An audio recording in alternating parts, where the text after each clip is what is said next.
Betul. Haji Adi kata dalam ucapan dia dekat Terengganu tu dia kata PN berjaya meningkatkan ekonomi dan kesejahteraan rakyat. Ya. So adakah Haji Adi ni retorik semata-mata tu?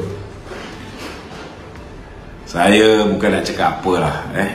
Saya rasa ramai orang tahu bahawa hidup rakyat Malaysia musnah, hancur lebur. Jumlah kontraktor-kontraktor yang bankrupt puluhan ribu. Jumlah usahawan-usahawan yang gulung tikar terpaksa tutup kedai. Kalau tak ratus ribu pun puluhan ribu. Jumlah pekerja-pekerja yang sebelum ini ada kerja tetapi disebabkan PKP mereka diberhentikan kerja. Juga ratusan ribu. Jumlah orang yang selama hari ini boleh mencari makan sempurna, boleh bagi anak bini minum makan, bila datang PKP yang mereka laksanakan, hancur lebur hidup mereka. Ini juga tak kurang ramai dia. Jadi saya rasa Tuan Guru Haji Adi perlu realistik. Perlu realistik. Kalau beliau ingin mengatakan bahawa zaman Perikatan Nasional memerintah, ekonomi menjadi semakin baik, tunjukkan bukti, tunjukkan fakta. Di mana datang faktanya bila pertumbuhan ekonomi mengguncup dengan amat dahsyat? Di mana datang faktanya bila kadar hutang bertambah berlipat kali ganda? Di mana datang faktanya bila kadar pengangguran meningkat? Di mana datang faktanya bila hutang negara bertambah-tambah? Bila bursa saham Kuala Lumpur merudum, bila kedudukan mata wang kita makin lemah. Jadi kita nak jawab bahawa kerajaan Perikatan Nasional menyebabkan ekonomi lebih baik, taraf hidup rakyat lebih baik, maka berikan dengan fakta, bukan hanya dengan mengeluarkan kata-kata.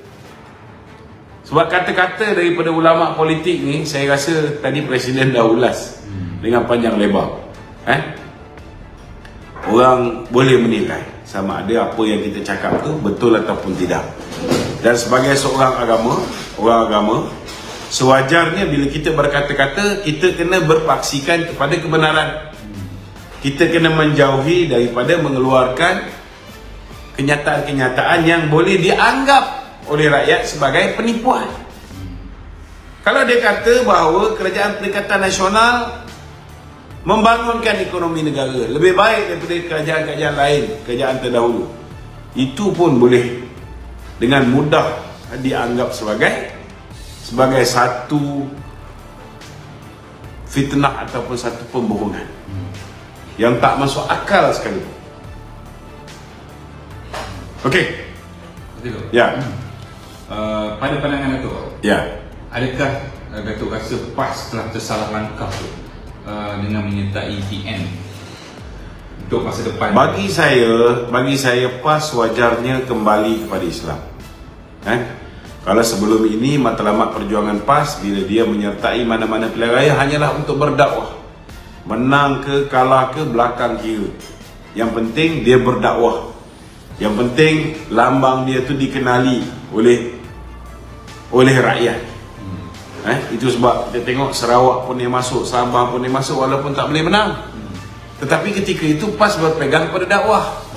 Tetapi hari ini PAS sudah tidak lagi berpegang kepada dakwah, disebabkan 2-3 orang yang mempengaruhi kepimpinan PAS. Orang macam Taqiyuddin, orang macam Dr. Samsuri.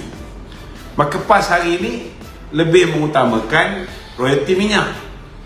PAS hari ini mengutamakan jawatan menteri di dalam kerajaan.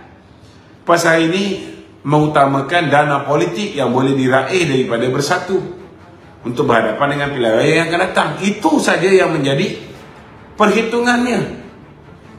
Itu sebab saya tak terkejut kalau akar umbi PAS ni sudah mula sedikit demi sedikit hilang keyakinan, sehingga Tuan Ibrahim, Tuan Man meluahkan rasa kecewanya bila melihat akar umbi PAS sudah tidak lagi meletakkan walak kepada kepimpinan PAS. akar umbi PAS sudah tidak lagi meletakkan kesetiaan dan taat setia kepada apa saja yang diperintahkan oleh pemimpin PAS.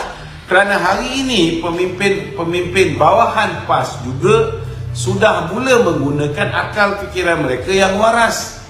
Mereka boleh menilai sama ada kepimpinan mereka berpegang pada tali Allah, berpegang pada ajaran Islam ataupun sebaliknya. Mereka boleh lihat perubahan daripada akhirat kepada dunia. Dan ini sekaligus menyebabkan kedudukan PAS makin lemah. Umpamanya, hanya kerana dana politik, jawatan dalam kerajaan, mereka memilih bersama dengan Muhyiddin di Melaka. Apa jadi dengan PAS Melaka? Kalau mereka terima tawaran kita bertanding 4 kerusi, kita tak bertanding kerusi tersebut, mereka sudah ada 4 kerusi. Mereka sudah menang ke 4 kerusi.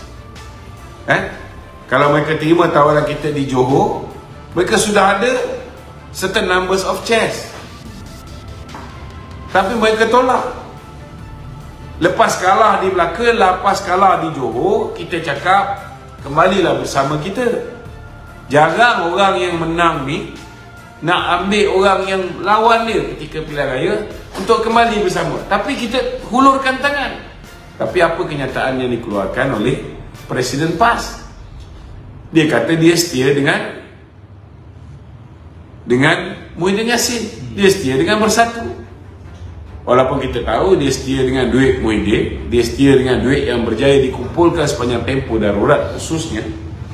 Memang fund mereka unlimited. Mereka lupa mereka ada unlimited fund ketika berhadapan dengan Barisan Nasional di Melaka. Mereka ada unlimited fund ketika berhadapan dengan Barisan Nasional di Johor. Tapi mereka kalah dengan teruk sekali. Jadi takkanlah tak belajar melalui pengalaman itu. Sepatutnya hari ini mereka benar-benar insaf, tinggalkan Perikatan Nasional dan kembali bersama kita. Tapi bila kita pun nampaknya Presiden pun macam dah terguris, bila mana dah terlalu banyak kali dikecewakan. Jadi sekarang mereka cuba nak gambarkan seolah-olah macam kita yang sombong, kita yang bongkak tak nak kerjasama dengan mereka.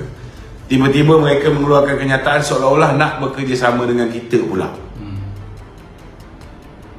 Bila kita dah bersetuju untuk meredai pemergian mereka bersama dengan Muhyiddin, kita dah buat persiapan untuk go solo dalam pilihan raya ke-15, baru mereka nak terkesing-kesing nak bersama dengan kita. Macam mana? Kita tak boleh ubah keputusan-keputusan yang kita dah buat akibat daripada keengganan kamu untuk bekerjasama dengan kita sebelum ni.